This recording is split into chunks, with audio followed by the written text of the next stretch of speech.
Perkenalkan, nama saya Farid Muhammad Rehan M0095.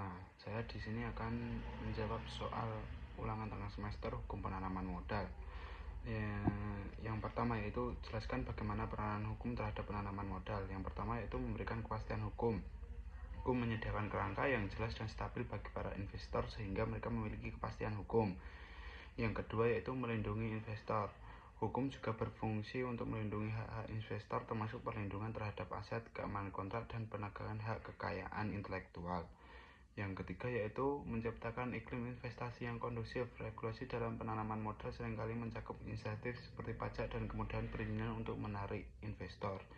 Yang kedua yaitu menyebutkan dan jelaskan bidang-bidang usaha yang tertutup dan terbuka bagi penanaman modal asing berdasarkan UU Penanaman Modal.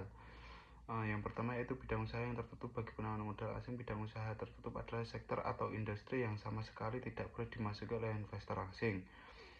Yang kedua yaitu bidang usaha yang terbuka dengan persyaratan perlindungan dan pengembangan UMKM.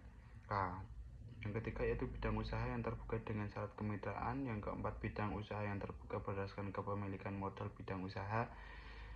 Yang kelima yaitu bidang usaha yang terbuka berdasarkan persyaratan perizinan khusus. Yang ketiga yaitu sebutkan dan jelaskan bagaimana tujuan dari kebijakan dalam penanaman modal berdasarkan UU Nomor 25 Tahun 2007.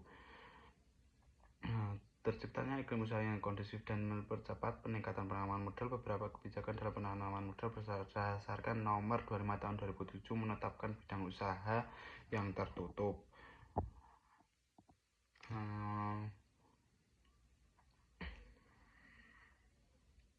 Yang nomor 4 yaitu berikan penjelasan mengenai repatriasi dalam penanaman modal. Repatriasi dalam konteks penanaman modal merujuk pada proses pengembalian dana atau keuntungan yang diperoleh oleh investor asing di luar negeri.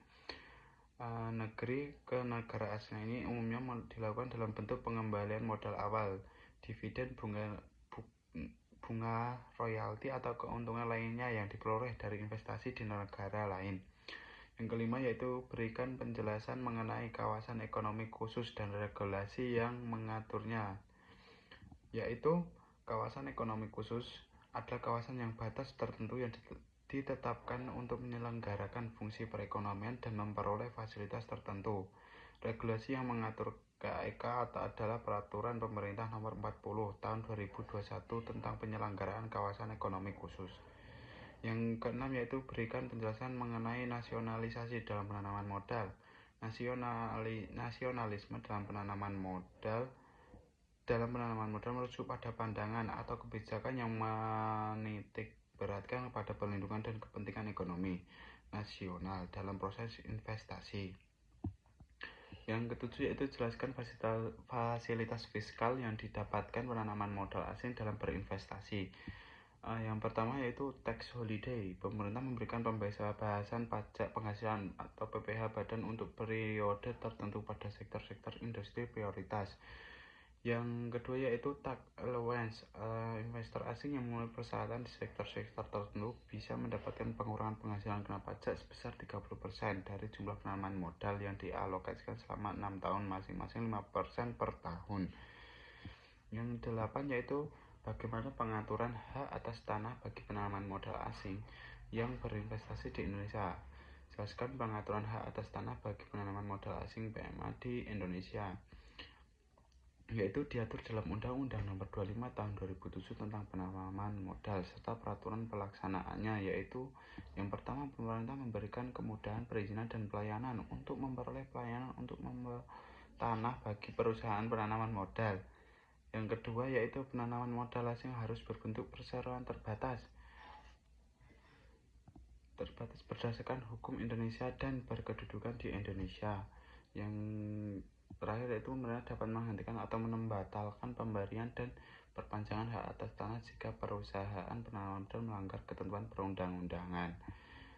Yang kesembilan yaitu jelaskan bagaimana peraturan ketenagakerjaan bagi penanaman modal asing, yaitu pengaturan ketenagakerjaan bagi penanaman modal asing PMA di Indonesia diatur dalam Undang-Undang Nomor 13 Tahun 2003 dan Peraturan Pemerintah Nomor 34 Tahun 2021, yaitu tentang pemberi kerja harus memperoleh izin tertulis untuk menggunakan tenaga kerja asing yaitu atau TKA.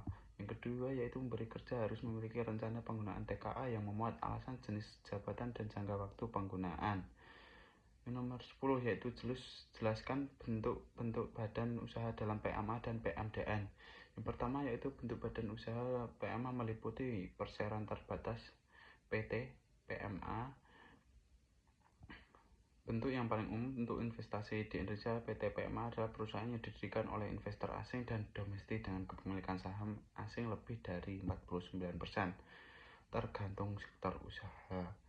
Yang kedua yaitu perusahaan patungan atau joint venture, bentuk kerjasama antara pihak asing dan pihak Indonesia untuk membentuk suatu badan usaha baru di mana keduanya memiliki saham dengan kesepakatan bersama.